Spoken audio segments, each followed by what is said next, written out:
Hey, what's going on everyone? Shri Kanase here and welcome back to another Shopify video.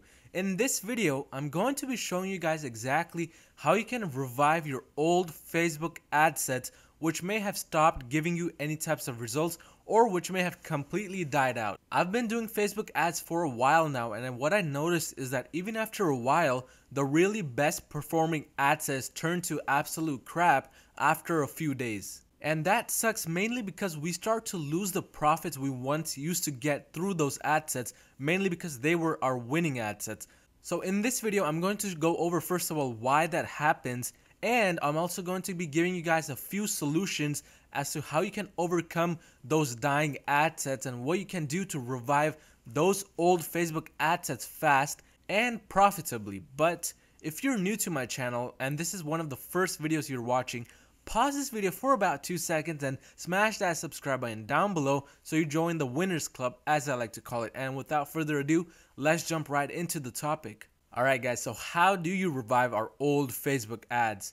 So let's go over the reasons as to why the ads die in the first place. So our ads dying is called ad fatigue, and this usually happens when an advertisement has been running for long periods of time. Usually from my own personal experience, what I notice is that ads start to do really bad after about a month of running, and nowadays it's even quicker. And this could be due to the fact that the ad has been running for so long, and Facebook ads, believe it or not, likes to see a lot of new things being uploaded to your ads manager. So if you're constantly adding new things like new ad copies or new audience targeting, Facebook likes that and it'll keep on showing your ad to the right audience. But once you let it run for about 3 weeks, 4 weeks, sometimes 5 weeks, those ads start getting shown to the audience a little bit over and over again. And this is where the second point on the PowerPoint happens, which is audience saturation. Now, what do I mean by audience saturation? Audience saturation is when a specific ads gets shown to the same audience over and over again. And this is a really big problem, especially when your audience size is less than 1 million. Let's say you're doing ad sets as $10 per day, $25 per day, etc. and you start scaling those ad sets, but your audience is less than 1 million, you're going to reach that less than 1 million audience size really quick. And once that happens, Facebook has no choice but to show the ad over and over again to people who may have already seen the ad. And this leads to audience saturation, which is another big reason as to why ads die in the first place. And now moving on to our third point, the reason why a lot of the ads die is because of the ad copy itself and the fact that the ad copy stops relating to the audience. And this is really a big problem if you're putting out seasonal ad copies such as special occasions like Christmas, Valentine's Day, Thanksgiving, etc. Or you're hosting special sales which have dates on them. And once those occasions pass, or once those dates that you have for the sale passes, the audience stops interacting really that much with your ad and the ad set begins to die out. So far in my own experience, these are the 3 biggest reasons which I have personally noticed as to why ads start to die out. The first one being running ads for long periods of time and not really focusing on giving Facebook anything new. The second one is saturation through running ads for long periods of time. And finally, the ad copy not relating to the audience. But these are the 3 biggest issues when it comes to the ad sets dying out. And now let's discover exactly how you can solve these issues. So the first way to solve these issues is to launch 2 to 4 new ads. And I don't mean the ad set, but the ad within the ad set. And you launch 2 to 4 new ads with either new text and or new images. I recommend that you do 1 at a time specifically so that you can correctly monitor them. So essentially what I'm saying is, if you're launching 2 to 4 new ads, only change the text in these 2 to 4 new ads and keep the image the same or the video ad the same. But if you want to test out different video ads or different image ads, you want to keep the text the absolute same and then only play around with the image ad or the video ad. And the main reason behind this is so that we can correctly determine which ad is actually a winning ad and figure out exactly which ad we want to scale. So this is one of the reasons why we want to only do specific variations each time we're changing these ads and or launching new ads. The second solution to ad fatigue is testing different scroll stoppers, which are also known as thumbnails. So scroll stoppers are basically when you're scrolling down your Facebook newsfeed and you see those thumbnails at the very start of the video before you even click the play button. That is referred to as a scroll stopper. And from my own experience, what I've noticed is that simply changing those scroll stoppers, which are called thumbnails, and having the same exact ad copy and the video ad but a different thumbnail, and believe it or not, it has the power to basically restart the ad set and get the audience interacting with that ad set again. I personally do not believe that a product dies, because if you think about it, the population on Earth is about 7 billion. There is no way that your product reached all of these 7 billion people. So it is a matter of just changing the ad copy or playing around with the scroll stopper or the thumbnail to start getting those results again with those ad sets. And our third way to basically solve ad fatigue is to make multiple variations of the same ad copy. Now, what do I mean by this? Basically, you want to have the one ad within the ad set which you previously used, but you want to make 2 duplicates of that same ad copy. So in essence, let's assume that you have one ad set within a campaign, and within that one ad set you were previously running only one ad. Now you want to make a duplicate of that ad set into a new campaign, but the ad within that ad set, you want to duplicate that itself 2 more times. So you have one campaign, one ad set, but 3 ad copies. And what this is going to do is it's going to start showing those different ad copies that you made to different pockets of that same audience. So let's say that ad set was targeting the interest wireless, and you were targeting this interest maybe because you were selling a wireless printer or something like that. And let's also assume that the wireless interest has an audience size of 5 million. But now that you made 2 more ad copies of the ad within that ad set, which leads to a total of 3 ad copies, your ads are going to target different pockets of that 5 million audience size.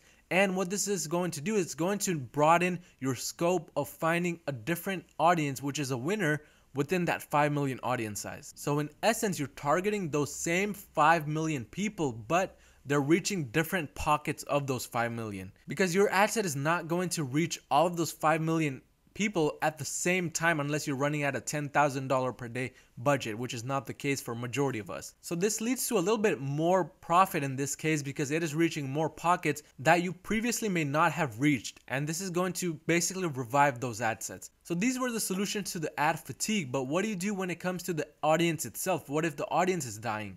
So there are several solutions to the audience dying itself, which we call audience fatigue. The first one is you want to start launching very broad and new ad sets to different audiences. And this means not launching to the same audiences you were previously getting results with, but completely new audiences. And they have to be broad, meaning above 1 million audience size. What this is going to do, it's basically going to start refreshing your pixel with more new data that you need to get even more results for your lookalike audiences, which is our end goal when it comes to scaling our ad sets. Another really easy solution that a lot of people think, how is that supposed to even work, is launching no interest targeting ad sets, meaning only narrowing down to the specific audience age and the countries, but when you have to choose the interest itself, you leave it blank, so do not choose anything. That is a no interest targeting ad set, and in my own experience, those ad sets have actually performed the best. They have a chance of working much better if you have a winning product or if you're in a specific niche, so definitely give that a try, launching no interest audience targeting. Now moving on to our third solution, which is launching lookalike audiences with different attribution windows. So normally you would make lookalike audiences for the past 30 days, past 60 days, maybe 90 or even 180, which is the max. But when you do this and your ad sets start to die, which we're using these lookalike audiences, one easy solution that you want to do is start recreating those lookalike audiences but different attribution windows. So instead of 30 days, make it 38 days or maybe 47 days, maybe even 93 days. And note that these days are completely random. You do not have to go by specific days like 30, 60, 90.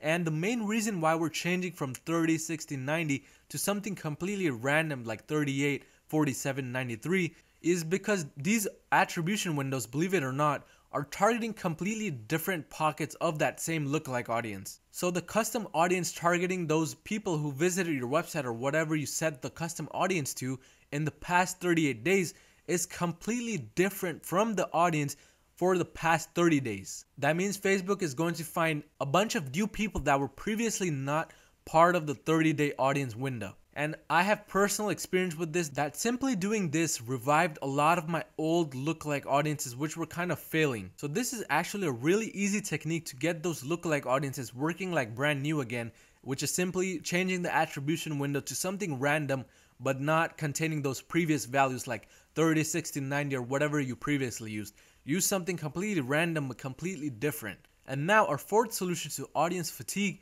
is testing different variations of the audience and the ad copy itself. So in our previous slide, we went over some different things that you can do when it comes to the ad copy, like trying different ad text or trying different scroll stoppers. But now you want to test different variations of the interest or lookalike audience along with new ad copies. And this is kind of like a double win-win situation for you, because not only are you testing different lookalike audiences or different interests, but you're also showing these different ad copies to these different interests. And what Facebook is going to do, it's going to start showing the best performing ads within these ad sets to those newly created interests. So not only are you finding these new interests or lookalike audiences which are really working, but you're also finding these new ad copies which are giving you good results. So that's why it's such a good situation to be in, and something that you should definitely give a try. And the fifth thing that you should try is relaunching your old dead ad sets. Do not change anything when you relaunch them. Just start them in a brand new campaign and just start them without changing anything. The main reason why we do that is because these were performing really well in the past, and this also means that the audience was interacting well with the product that we were advertising. So what I want to show you guys on my computer is a little example of the last technique coming into play. So let's go into my ads manager account, and what I want to show you guys is basically how I restarted my old ad set and I got them to work. So right now we're looking at December 1st to February 28th of 2019. And what I have done is sorted by the most amount of orders. So let's go ahead and choose a few of these specific interests, making sure that it is for interest targeting and not retargeting ads. So let's do just that.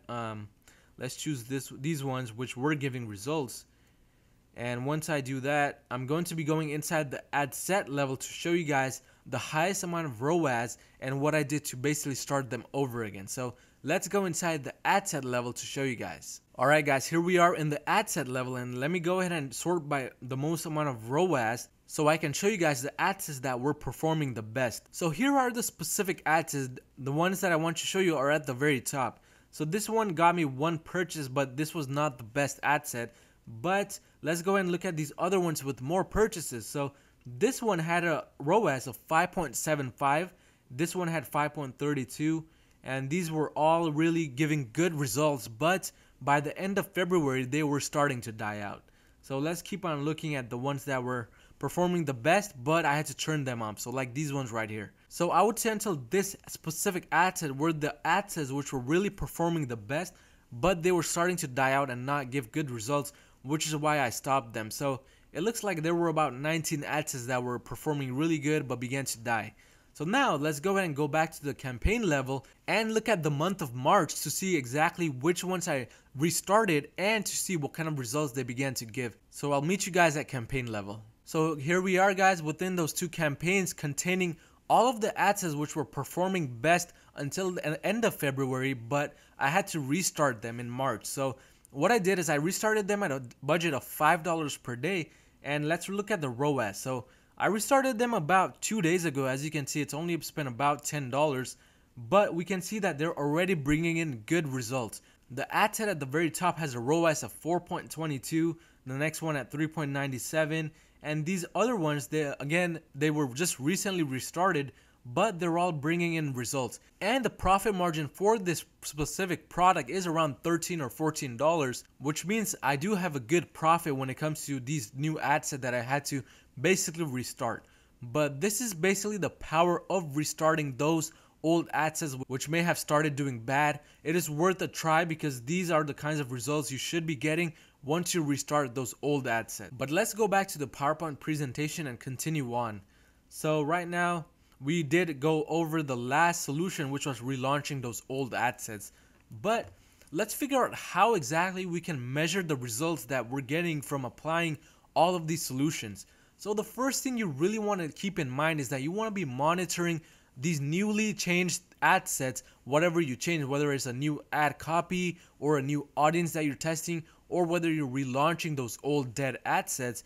You want to basically monitor them for 2 to 5 days and see what kind of results they're getting. Make sure these newly launched ad sets are keeping up with the metrics that you previously monitored, meaning the cost per link click, the click-through rate, add to cart, cost per purchase, etc. I have a video on my channel on exactly when you should be stopping a specific ad set. The link should have popped up in the top right of your screen.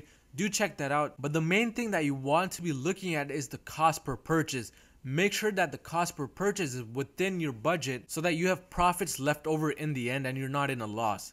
But what you do after you monitor them for about 4 to 5 days is you want to shut off the ads which are not bringing in good results and only let the good ads run. This could mean only letting those newly created audiences which are giving you results within your profit margin run, or this could also mean letting the ad copies within each ad set, the one bringing you the maximum results, run, and shutting off all of the other bad ones. But once you guys apply all of these techniques, you should be seeing some positive results on getting that profit coming back in with those old ad sets which may have stopped working. But that was all for this video. If you found any type of value in this video, don't forget to hit that like button, and I'll see you guys next time.